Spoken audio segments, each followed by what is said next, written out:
अरे अम्मा, ओ अम्मा, मां काफी देर खां वठी ॾिसां पियो कि तव्हां हिते कुझु ॻोल्हो पिया। छा गुम थी वियो अथव तव्हांजो भला?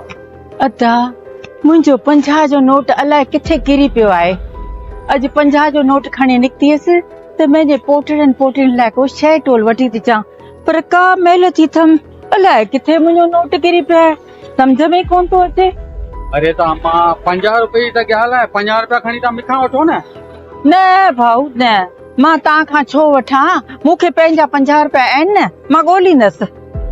अरे अम्मा छा थो फर्क़ु पए, 50 रुपया छा तव्हांजा छा मुंहिंजा, खणी मूंखां वठो, परेशान न थियो न अम्मा। न मां छो वठां तव्हां खां पैसा, मां को पिनंदी आहियां छा?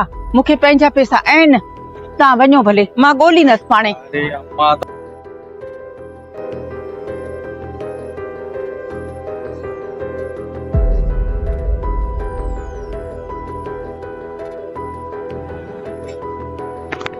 अम्मा, अरे अम्मा छा थियो?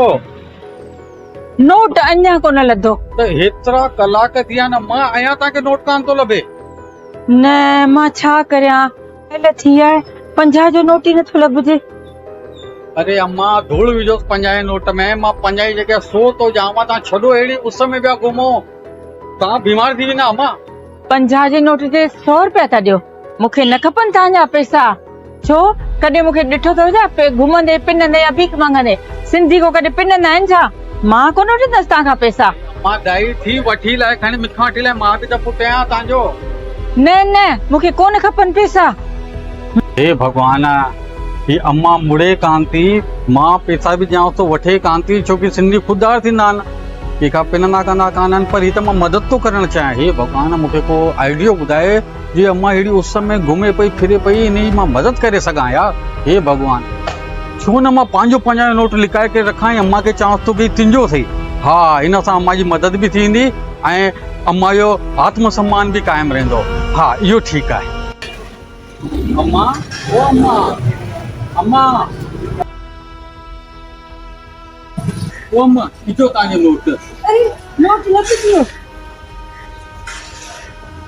अच्छी अम्मा, हाणे त ख़ुशि आहियो, लॻियो नोट।